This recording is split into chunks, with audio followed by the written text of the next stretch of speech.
Okay, so for this next one, no, this isn't the top 10 songs. Uh, Thin Lizzy, not quite yet. This is a separate issue. So I like to get my stuff from, if I don't go to Dead Wax, Record Reunion, Planet Score, or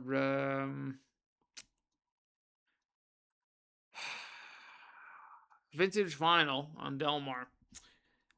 I just, you know, go through Discogs for my old records and specific vinyl copies if I'm looking for something in particular.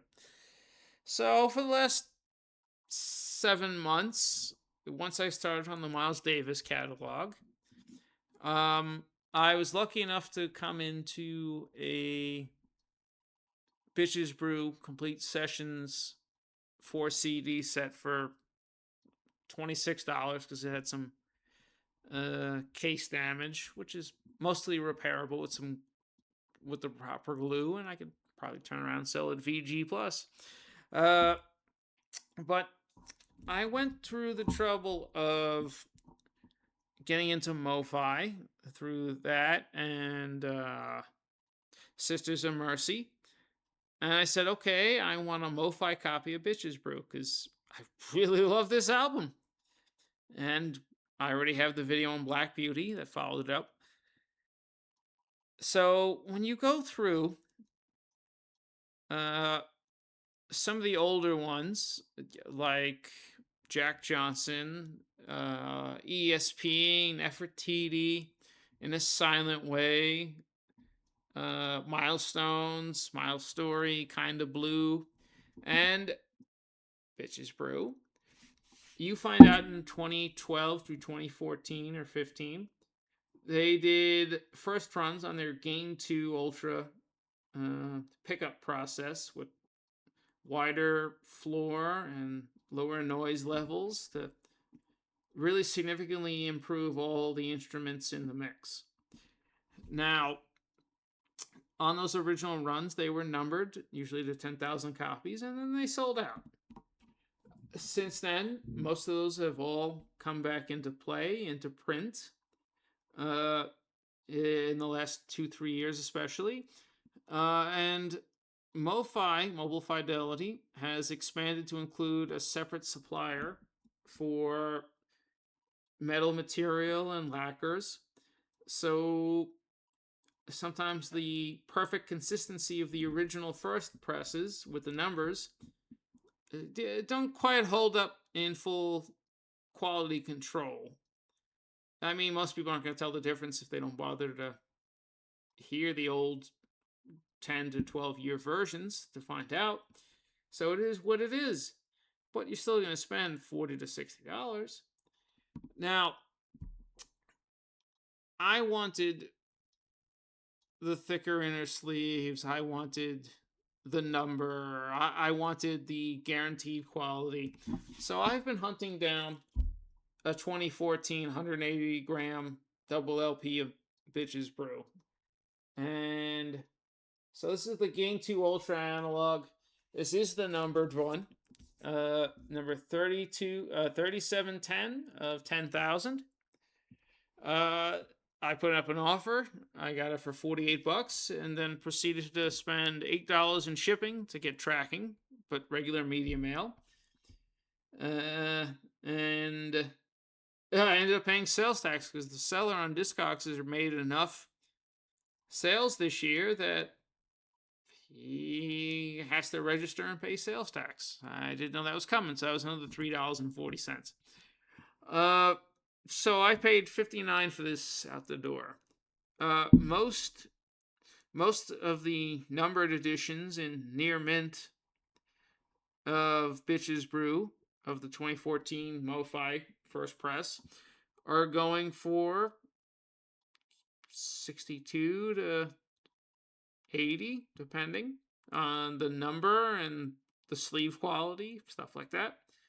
So I got away. I sold this at excellent all around. And then it came out with all the bullshit tacked on $1,500. Okay, I still got in for at least $2 less before shipping. And the other BS for an excellent copy of the numbered edition 2014 of Bitches Brew. Here's the thing. Now, this is a warning point. If you're buying or selling on Discogs, if you're reputable, if you're a major record label, you know damn well that when you go to ship records, unless you put fragile on the shipping box, the post office, the USPS, don't give a shit about what you're sending. The box is gonna have heavy things put on it. Um, the records are gonna bounce around in the sleeve and everything like that. It is what it is. There's a good chance, a very good chance, that there's gonna be some sort of damage done, depending on the carrier and how you ship it. Now, a reputable record label like Nuclear Blast, Relapse, hey, even Amazon directly, when you buy a record, especially a 180 gram to 200 gram heavyweight one, they ship these records outside of the cover, outside of the sleeve. You get it sent to you with the record or records in their inner sleeves and outside of the main cover and in their bag.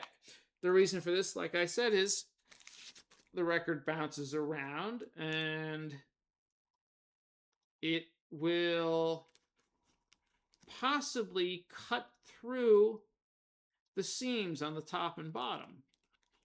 Forget ring wear and ring arc wear from either weight or just rubbing and putting white marks or gray marks and discoloration.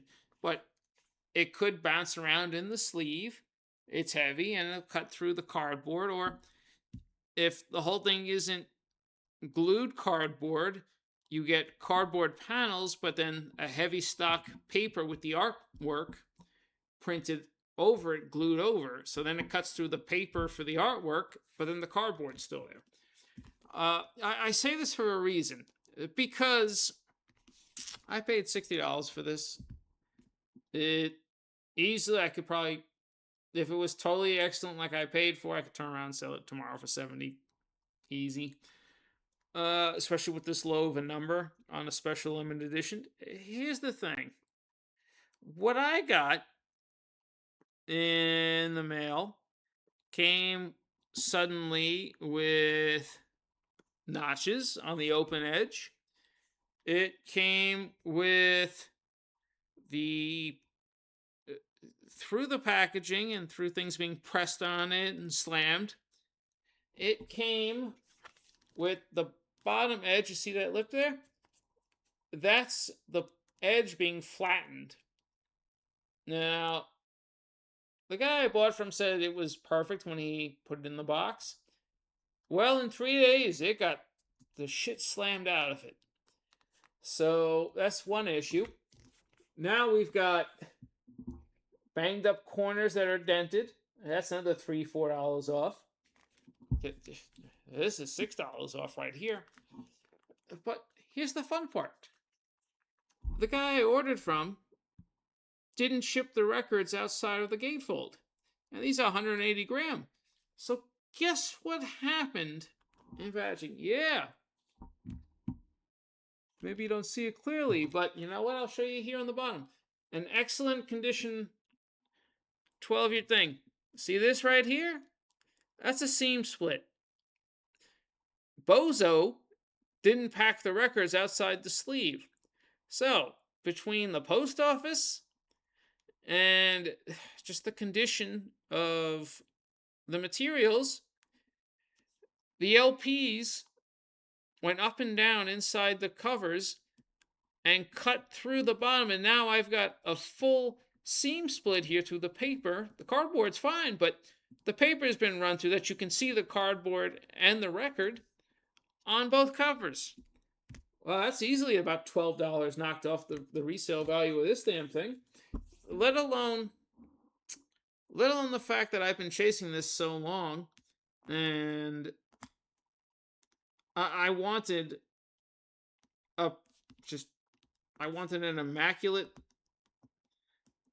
vinyl copy of this album. I wanted the best quality sound, and now I've got corner bumps and edge wear and the bubbled up covers and seam splits when I paid $60 for an excellent copy, and what I got is essentially a gatefold that's now VG and is worth less than the original. Even an original beat up can probably resell for higher than this. Not that the resale is going to matter in the end at the end, because for me at least, because and here's the inner spine all bent up and everything banged up. Because the records look, and they're probably going to play immaculate, and they're going to be the best sound version I've ever heard and probably ever will hear. But if you're a collector and you're thinking long term, not only for yourself but for your family, shit like that robs you. The presentation, the the artifact. I'm grateful that the records are in immaculate condition still, but in my mind now, I have to go out and either find a cheap, good quality original gatefold, or I have to buy a $20 poster uh, to match that. So I have to buy to get the proper artwork. I gotta buy it again, and it's just like, ugh. No, I've now bought this album 3 times. This MoFi numbered edition, the complete sessions from '98, and of course the 2001 2 CD. So it's kind of like, what the hell? And I paid essentially full price at the end of the day. I paid what I would pay for a non-numbered version, and it came in worse shape. That's nuts. So if you're going to buy or sell records and you have to ship them, pack it well. One. Number two, make sure if you don't stamp it or they don't stamp it, you write fragile on the box before you ship it. And number three, keep the records in the inner sleeve and ship them in a storage bag with the cover sleeve, but outside of the cover. So if things move around or bounce around, you're not sending somebody merchandise that's more damaged than when you sent it. That it's not the uh it's not the quality goods, not the bill of sale that you sold to somebody. Because now the guy I got it from, he's offering me not nearly the amount of refund he should be offering me that I suggested. He's trying to use the total versus what I offered and bought it for before shipping and handling and sales tax. But now we're in a situation where he's got to take the photos and put in a claim with the post office for damage and get some of his loss and insurance back, and I'm kind of hosed in a sense. So and I've bought my fair share of like half off haunt records and things like that because they got shipped with seam splits, and yeah, a lot of them are color vinyls, so I really got a good deal. The limited editions, but it's the fact that we got to go through this and do all this back and forth messaging and secondary deal making, and I couldn't just be done. No, you always pay attention to what you're buying, and If you're okay, like I got that Loverboy album for under $4. It had major ring wear. You might have seen in the even with the reflection, you might have caught that. It plays like a $10 or $12 record, even though the cover's beat up. But I paid under $4 because it had a beat up cover. I won. But if you're going in and you're being told that this $60 to $70 double LP, the best version ever, sound wise, quality wise, build wise, exists, you're paying for that, and then you're getting something beat up out of the blue when you paid for more.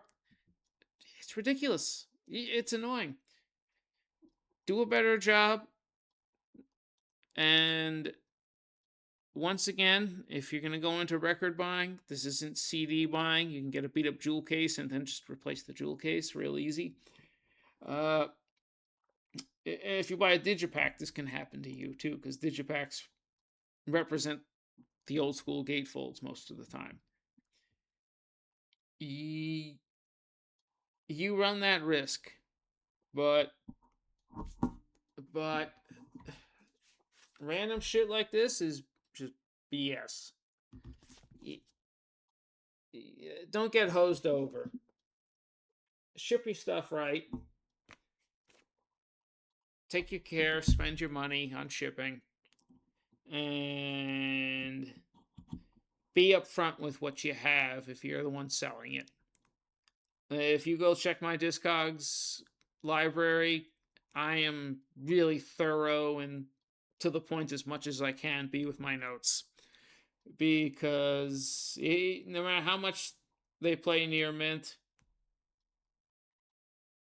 yeah, I'm going to own the damage that's on them. It is what it is.